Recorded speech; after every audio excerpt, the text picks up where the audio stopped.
الحديث 31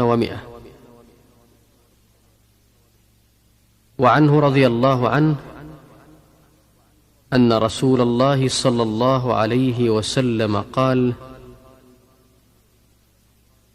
إذا توضأ أحدكم فليجعل في أنفه ماء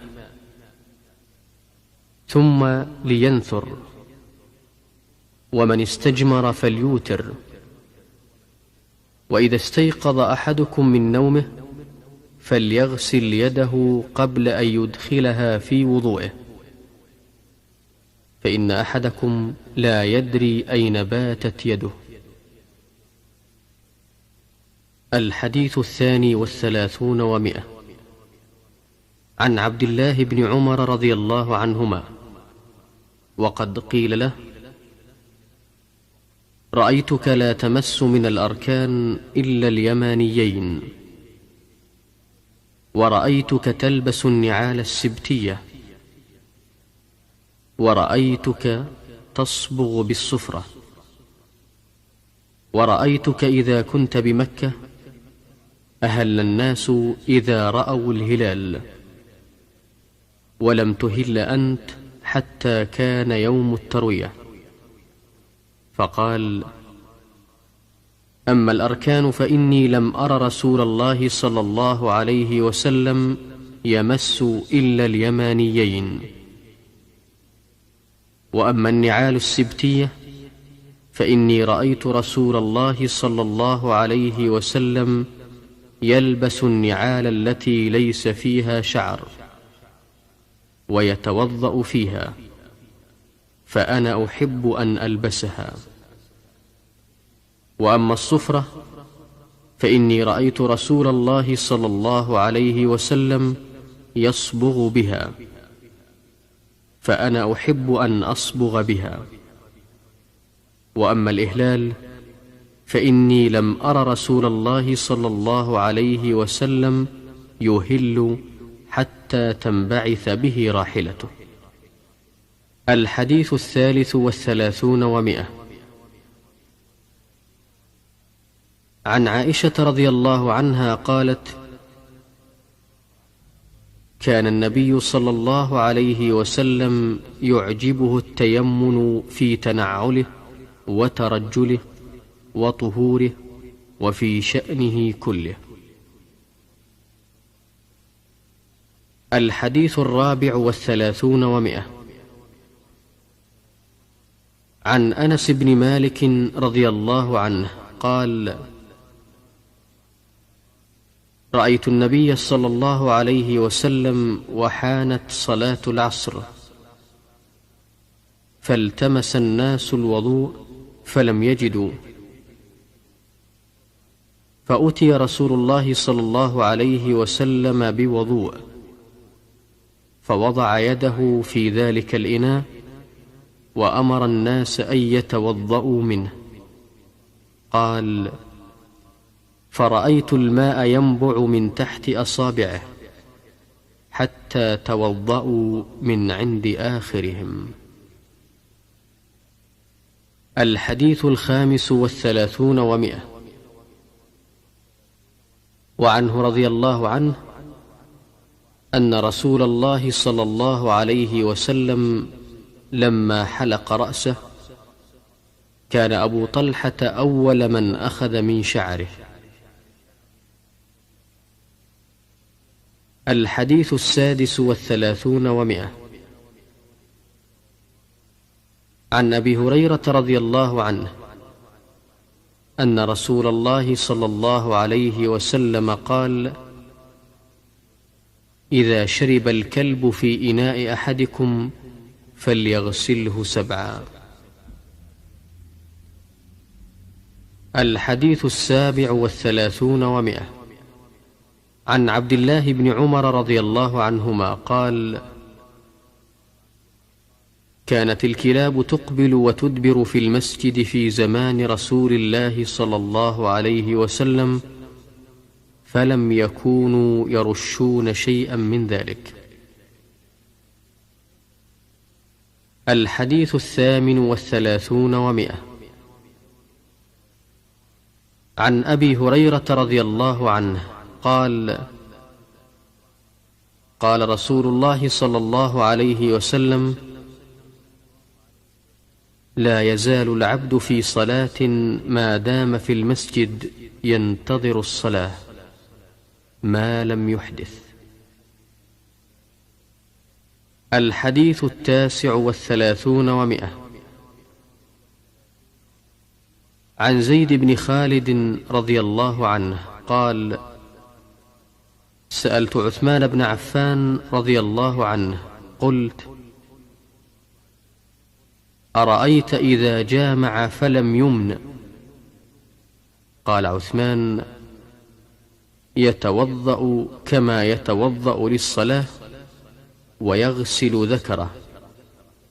قال عثمان: سمعته من رسول الله صلى الله عليه وسلم، فسألت عن ذلك عليا والزبير وطلحة وأبي بن كعب فأمروني بذلك. الحديث 40 و100.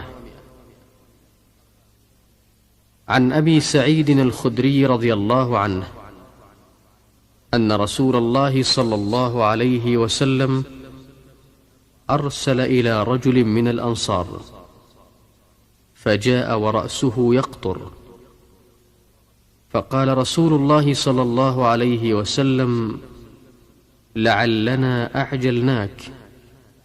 فقال: نعم. فقال رسول الله صلى الله عليه وسلم: إذا أعجلت أو قحطت فعليك الوضوء. الحديث 41 و100.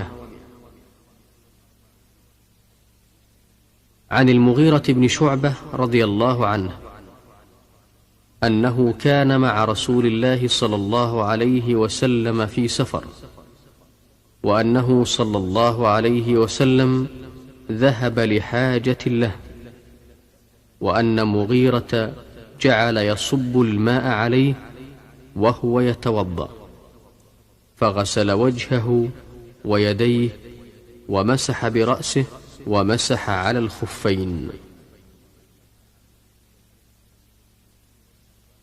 الحديث 42 و100. عن ابن عباس رضي الله عنهما أنه بات ليلة عند ميمونة زوج النبي صلى الله عليه وسلم ورضي عنها، وهي خالته. قال: فاضطجعت في عرض الوسادة، واضطجع رسول الله صلى الله عليه وسلم وأهله في طولها، فنام رسول الله صلى الله عليه وسلم حتى إذا انتصف الليل أو قبله بقليل أو بعده بقليل استيقظ رسول الله صلى الله عليه وسلم، فجلس يمسح النوم عن وجهه بيده، ثم قرأ 10 الآيات الخواتم من سورة آل عمران، ثم قام إلى شن معلقة فتوضأ منها فأحسن وضوءه، ثم قام ليصلي. قال: فقمت فصنعت مثل ما صنع، ثم ذهبت فقمت إلى جنبه فوضع يده اليمنى على رأسي وأخذ بأذن اليمنى يفتلها،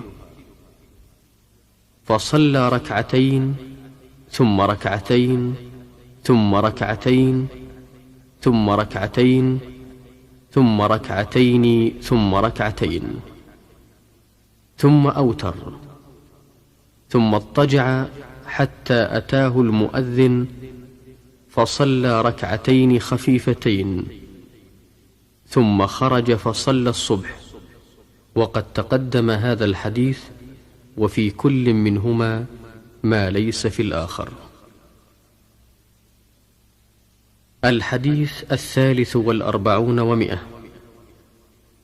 عن عبد الله بن زيد رضي الله عنه أنه قال له رجل: أتستطيع أن تريني كيف كان رسول الله صلى الله عليه وسلم يتوضأ؟ قال: نعم. فدعا بماء فأفرغ على يده، ثم غسلها مرتين، ثم تمضمض واستنشق ثلاثا، ثم غسل وجهه ثلاثا، ثم غسل يديه مرتين إلى المرفقين، ثم مسح رأسه بيديه فأقبل بهما وأدبر، بدأ بمقدم رأسه حتى ذهب بهما إلى قفاه، ثم ردهما إلى المكان الذي بدأ منه، ثم غسل رجليه. الحديث 44 و100. عن أبي جحيفة رضي الله عنه قال: خرج علينا النبي صلى الله عليه وسلم بالهاجرة، فأتي بوضوء فتوضأ، فجعل الناس يأخذون من فضل وضوئه فيتمسحون به، فصلى النبي صلى الله عليه وسلم الظهر ركعتين والعصر ركعتين، وبين يديه عنزة. الحديث 45 و100. عن السائب بن يزيد رضي الله عنه قال: ذهبت بي خالتي إلى النبي صلى الله عليه وسلم فقالت: يا رسول الله، إن ابن أختي وقع، فمسح رأسي ودعا لي بالبركة، ثم توضأ فشربت من وضوئه، فقمت خلف ظهره فنظرت إلى خاتم النبوة بين كتفيه مثل زر الحجلة. الحديث 46 و100. عن ابن عمر رضي الله عنهما قال: كان الرجال والنساء يتوضؤون في زمان رسول الله صلى الله عليه وسلم جميعا. الحديث 47 و100. عن جابر رضي الله عنه قال: جاء رسول الله صلى الله عليه وسلم يعودني وأنا مريض لا أعقل، فتوضأ وصب علي من وضوئه، فعقلت فقلت: يا رسول الله، لمن الميراث؟ إنما يرثني كلالة. فنزلت آية الفرائض. الحديث 48 و100. عن أنس رضي الله عنه قال: حضرت الصلاة فقام من كان قريبا من المسجد، وبقي قوم، فأتي النبي صلى الله عليه وسلم بمخضب من حجارة فيه ماء، فصغر المخضب أن يبسط فيه كفه، فتوضأ القوم كلهم. قيل: كم كنتم؟ قال: 80 وزيادة.